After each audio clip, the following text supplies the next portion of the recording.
2006ರಿಂದ 2011-12ರವರೆಗೆ ಸನ್ಮಾನ್ಯ ವಿಶ್ವನಾಥ್ ಅವರಿಗೆ ಭಾಳಷ್ಟು ವಿವರಗಳು ಗೊತ್ತಿರುವಂಥದ್ದು.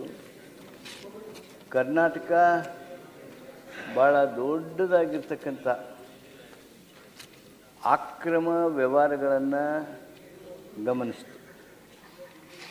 ಗಣಿಗಾರಿಕೆಯಲ್ಲಿ, ಅದರಲ್ಲೂ ಕಬ್ಬಿಣ ಅದರು ನಮ್ಮ ರಾಜ್ಯದಿಂದ ಊಹೆಗೂ ನಿಲುಕದಷ್ಟು ಪ್ರಮಾಣದಲ್ಲಿ ನಮ್ಮ ದೇಶದಿಂದ ಚೈನಾಕ್ಕೆ ಹೋಯ್ತು, ನಮ್ಮ ದೇಶದಿಂದ ಪಾಕಿಸ್ತಾನಕ್ಕೆ ಹೋಯ್ತು, ನಮ್ಮ ದೇಶದಿಂದ ಬೇರೆ ಬೇರೆ ಹಲವಾರು ರಾಷ್ಟ್ರಗಳಿಗೆ ಎಕ್ಸ್ಪೋರ್ಟ್ ಆಗಿ ಹೋಗಿದ್ದನ್ನು ನೋಡಿದೆವು. ಎಕ್ಸ್ಪೋರ್ಟ್ ಆದರೆ ಖುಷಿಯಾಗೋಣ, ಆದರೆ ಅಕ್ರಮವಾಗಿ ನಮ್ಮ ಕಬ್ಬಿಣ ಅದರನ್ನು, ನಮ್ಮ ದೇಶದ ಆಸ್ತಿಯನ್ನು, ರಾಜ್ಯದ ಆಸ್ತಿಯನ್ನು, ಅದನ್ನು ಒಂದು ರೀತಿ ಲೂಟಿ ರೀತಿಯೊಳಗೆ ಮಾಡಿ ವಿದೇಶಿಗಳಿಗೆ ಹಾಗೂ ಬೇರೆ ಬೇರೆ ಕಡೆಗೆ ಕಳಿಸಿರ್ತಕ್ಕಂಥ ಕಾರಣದಿಂದ ನಮ್ಮ ರಾಜ್ಯದಲ್ಲಿ, ನಮ್ಮ ರಾಜ್ಯಕ್ಕೆ ಬಹುದೊಡ್ಡ ಹಾನಿ ಉಂಟಾಯಿತು. ಸುಮಾರು ದಿವಸಗಳಿಂದ ಇದ್ರ ಬಗ್ಗೆ ಚರ್ಚೆ ನಡೆದೇ ಇದೆ. 13ರಿಂದ 18ರ ಅವಧಿಯೊಳಗೆ ಸಚಿವ ಸಂಪುಟದ ಉಪಸಮಿತಿ ಇತ್ತು. ಮತ್ತು ಸನ್ಮಾನ್ಯ ಮುಖ್ಯಮಂತ್ರಿಗಳು ನಮ್ಮ ರಾಜ್ಯದ ಆಸ್ತಿ ಏನು ಹೋಗಿದೆ, ನಷ್ಟ ಆಗಿದೆ, ಲೂಟಿ ಆಗಿದೆ, ಅದನ್ನು ಏನಾದರೂ ಮಾಡಿ ವಾಪಸ್ ಪಡಿಬೇಕು ಅನ್ನುವಂಥ ಉದ್ದೇಶದಿಂದ ಮತ್ತೆ ಒಂದು ಸಬ್ ಕಮಿಟಿ ಸಹಿತ ಮಾಡಿ ವರದಿಯನ್ನು ಪಡೆದುಕೊಂಡಿದ್ದಾರೆ. ಆ ಸಬ್ ಕಮಿಟಿ ಕೊಟ್ಟಿರ್ತಕ್ಕಂಥ ವರದಿಯೊಳಗೆ ಒಂದು ರಿಕವರಿ ಕಮಿಷನನ್ನು ಮಾಡಲೇಬೇಕು. ಕರ್ನಾಟಕ ಅಕ್ರಮ ಗಣಿಗಾರಿಕೆ ಮತ್ತು ಅಪರಾಧ ಉತ್ಪತ್ತಿಗಳಿಂದಾದ ಸ್ವತ್ತನ್ನು ವಶಪಡಿಸಿಕೊಳ್ಳುವುದಕ್ಕಾಗಿ ಮತ್ತು ಜಪ್ತಿಗಾಗಿ ವಸೂಲಾತಿ ಆಯುಕ್ತರ ನೇಮಕಾತಿ ಮಾಡಬೇಕು ಅಂಥೇಳಿ ಅಭಿಪ್ರಾಯ ಸಂಪುಟನೂ ಅಭಿಪ್ರಾಯಪಟ್ಟಿರೋದ್ರಿಂದ ಈ ಒಂದು ವಿಧೇಯಕವನ್ನು ಜಪ್ತಿಗಾಗಿ ವಸೂಲಾತಿ ಆಯುಕ್ತರ ನೇಮಕಾತಿ ವಿಧೇಯಕವನ್ನು ನಾವು ತಂದಿದ್ದೇವೆ. ಇದರ ಉದ್ದೇಶ ಇಷ್ಟೇ, ನಮ್ಮ ರಾಜ್ಯದ ಆಸ್ತಿ ಏನು ಅಕ್ರಮವಾಗಿ ಇವತ್ತು ಲೂಟಿಯಾಗಿ ಹೋಗಿದೆ, ಅದನ್ನು ನಾವು ರಾಜ್ಯ ಸರ್ಕಾರ ವಶಪಡಿಸಿಕೊಳ್ಬೇಕು. ಒಂದು ವೇಳೆ ಅದು ಈಗಾಗಲೇ ಏನ್ರಿ ಇಷ್ಟು ವರ್ಷ ಆಯಿತು, ಅದು ಎಲ್ಲಿ ಹೋಗಿದನೋ ಏನಾಗಿದೆ ಏನೋ, ಆ ಒಂದು ಆಸ್ತಿ ಏನಿರುತ್ತಲ್ಲ, ಅದು ಆ ನಮ್ಮ ಕಬ್ಬಿಣದ ಅದಿರು ಏನಿರುತ್ತಲ್ಲ, ಆ ಓರ್ ಏನಿರ್ತದಲ್ಲ, ಅದನ್ನು ಯಾರಿಗೋ ಒಬ್ಬರಿಗೆ ಮಾರಾಟ ಮಾಡಿರ್ತಾರೆ, ಅವ್ರಿಗೆ ಅದರಿಂದ ದುಡ್ಡು ಬಂದಿರ್ತದೆ. ಆ ದುಡ್ಡು that is nothing but the state asset, ನಮ್ಮ ರಾಜ್ಯದ ಪಾಲಾಗಬೇಕದು, ನಮ್ಮ ರಾಜ್ಯ ಸರ್ಕಾರಕ್ಕೆ ಬರಬೇಕು. ಆದ್ದರಿಂದ ಅದು ಅಕ್ರಮ ಏನಾಗಿದೆ, ಆ ಕ್ರೈಮ್ ಏನಾಗಿದೆ, ಆ ಕ್ರೈಮ್ ಪ್ರೊಸೀಡ್ಸ್, ಆ ಗುನ್ನೆಯಿಂದ ಆಗಿರ್ತಕ್ಕಂಥ ಲಾಭ, ಯಾರಿಗೋ XYZ ಆಗಿರ್ತಲ್ಲ, ಆ ಗುನ್ನೆಯಿಂದ ಬಂದಿರತಕ್ಕಂಥ ಆ ಆಸ್ತಿ, ಸ್ವತ್ತು, ಲಾಭ ಅದೇನಿದೆ ಅದನ್ನು ನಾವು ಪಡೆದುಕೊಳ್ಬೇಕು ಅನ್ನುವಂಥ ಉದ್ದೇಶದಿಂದ ಜಪ್ತಿ ಮಾಡ್ತಕ್ಕಂಥ, ವಸೂಲಾತಿ ಮಾಡ್ತಕ್ಕಂಥ ಒಂದು ಆಯುಕ್ತರ ನೇಮಕಾತಿ ಆಗಬೇಕು. ನಾನು ತಮ್ಮ ಗಮನಕ್ಕೆ ತರ್ತೀನಿ, ಇಂಥದೇ ಒಂದು ದೊಡ್ಡ ಅಪರಾಧ ನಮ್ಮ ರಾಷ್ಟ್ರದಲ್ಲಿ ನಡೀತು. ನಮ್ಮ ಪ್ರತಾಪ್ ಸಿಂಹ ಅವ್ರಿಗೆ, ಕೇಶವ್ ಪ್ರಸಾದ್ ಅವ್ರಿಗೆ ನೆನಪೈತಲ್ಲ ಗೊತ್ತಿಲ್ಲ, ಶರವಣ ಅವ್ರಿಗೆ ನೆನಪಿರ್ಲಿಕ್ಕೆ ಸಾಕು. Harshad Mehta, biggest scam of that century, Harshad Mehta, Bombay stock exchange. ಯಾರು ಏನು ಮಾಡಬೇಕು ಗೊತ್ತಾಗಲಿಲ್ಲ, ಏನು ಮಾಡಬೇಕು ಅಂತ ಗೊತ್ತಾಗಲಿಲ್ಲ.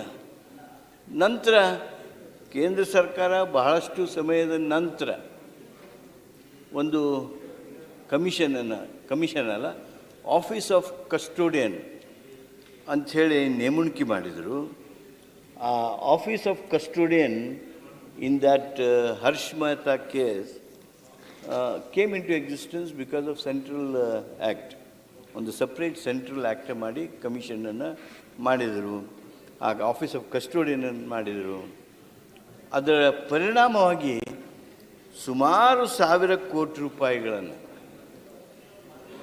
ಅವತ್ತು ಆ ಕಮಿಷನ್ನವರು ವಾಪಸ್ಸಾತಿ ಮಾಡಿಕೊಂಡ್ರು, ಜಪ್ತಿ ಮಾಡಿಕೊಂಡ್ರು.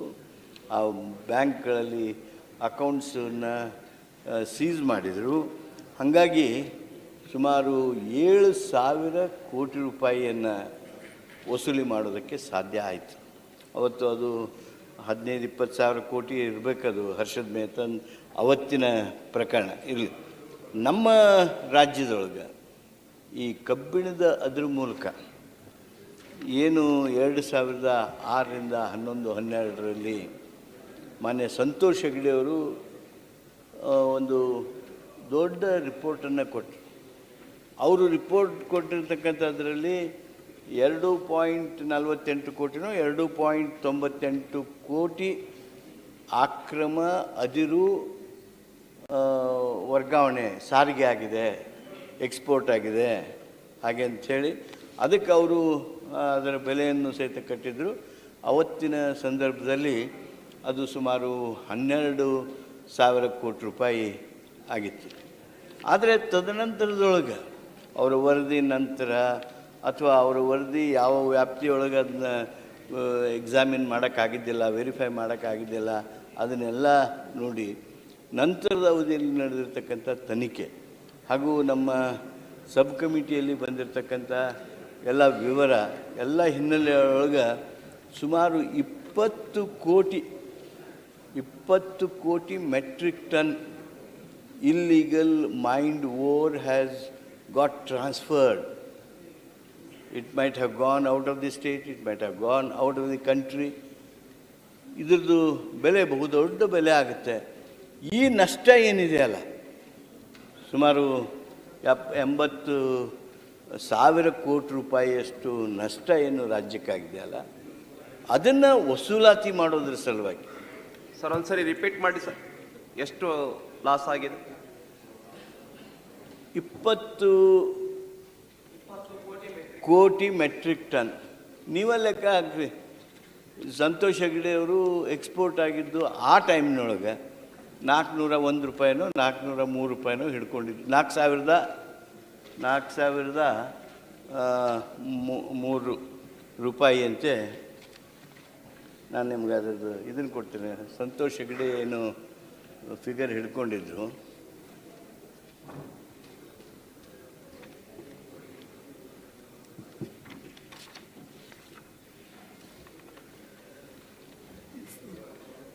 ₹4,103 ಆ ಬೆಲೆ ಹಿಡ್ಕೊಂಡಿದ್ರು ಅವರು. 4,103 ಅವತ್ತಿನ ಮಾರುಕಟ್ಟೆ ಎಕ್ಸ್ಪೋರ್ಟ್ ವ್ಯಾಲ್ಯೂ. ಇದನ್ನು ಲೆಕ್ಕ ಹಾಕ್ಕೊಂಡ್ರೆ ಸುಮಾರು 80 ಕೋಟಿ ರೂಪಾಯಿ, 80,000 ಕೋಟಿ ರೂಪಾಯಿ, 80,000 ಕೋಟಿ ರೂಪಾಯಿ ಅಕ್ರಮವಾಗಿರ್ತಕ್ಕಂಥ ರೀತಿಯೊಳಗೆ ನಮ್ಮ ರಾಜ್ಯದ ಸ್ವತ್ತನ್ನು ಹಲವು ಕಂಪ್ನಿಗಳು, ಹಲವು ವ್ಯಕ್ತಿಗಳು, ಹಲವರು ಕೂಡಿ ಅದನ್ನು ವರ್ಗಾವಣೆ ಮಾಡಿದ್ದಾರೆ. ಇಷ್ಟು ದೊಡ್ಡ ಪ್ರಮಾಣದ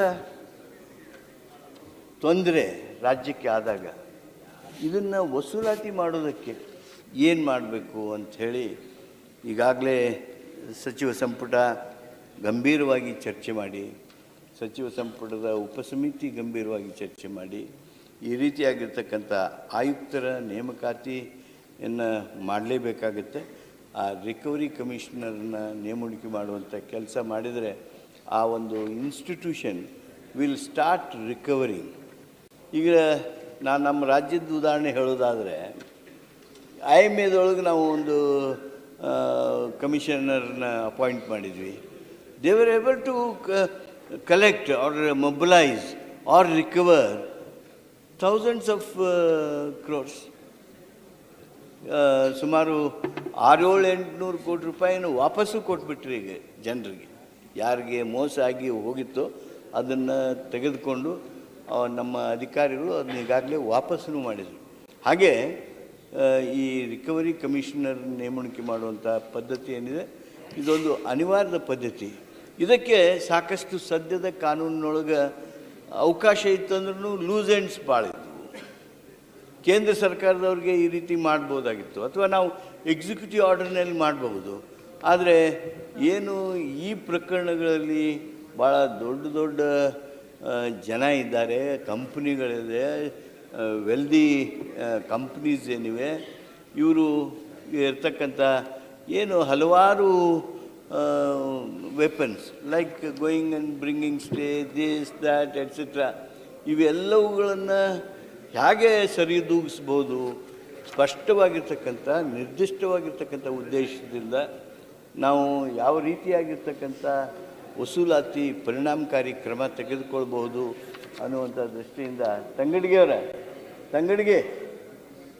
ದಯಮಾಡಿ ಬರ್ರಿ, ನಿಮ್ಮ ಕೊಪ್ಪಳದ ಆಗುತ್ತೆ, ಬರ್ರಿ ವಿಶ್ವನಾಥ್ ಅವರ, ನೀವು ಅಲ್ಲಿದ್ರಿ ಅಂದರೆ ಸ್ವಲ್ಪ ಪ್ರೇರಣೆ ಬರುತ್ತೆ ನನಗೆ. ಮಂತ್ರಿಗಳ ಬನ್ನಿ.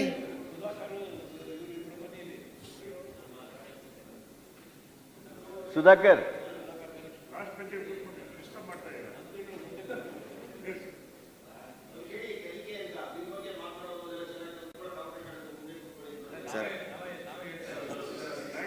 ಬಿಲ್ ಅಲ್ಲಲ್ಲ, ತಂಗಡಿಗೆ ಅವ್ರಿಗೆ ಬಿಲ್ ಬಗ್ಗೆ ಉತ್ತರ ಕೊಡೋದಕ್ಕೆ ಅನುಕೂಲ ಆಗಲಿ ಅಂತ ಬೇಕಾದ್ರೆ ಮಾತು ಹೇಳ್ತೀನಿ ನಾನು. ಮನೆ ಅಧ್ಯಕ್ಷರೇ, ಈ ಒಂದು ದೊಡ್ಡ ಆಸ್ತಿ, ದೊಡ್ಡ ಸ್ವತ್ತು, ಬಹುಶಃ ಇಷ್ಟು ದೊಡ್ಡ ಸ್ವತ್ತು ಒಂದೇ ಒಂದು ಕೆಲವು ವರ್ಷಗಳ ಅವಧಿಯೊಳಗೆ ಆಕ್ರಮವಾಗಿ ಹೋಗಿರ್ತಕ್ಕಂಥದ್ದು ಉತ್ತಮ ಆಡಳಿತಕ್ಕೆ ಹೆಸರಾಗಿರ್ತಕ್ಕಂಥ ಕರ್ನಾಟಕದಲ್ಲಿ ಇನ್ನೊಂದು ಇರೋದಕ್ಕೂ ಸಾಧ್ಯ ಇಲ್ಲ.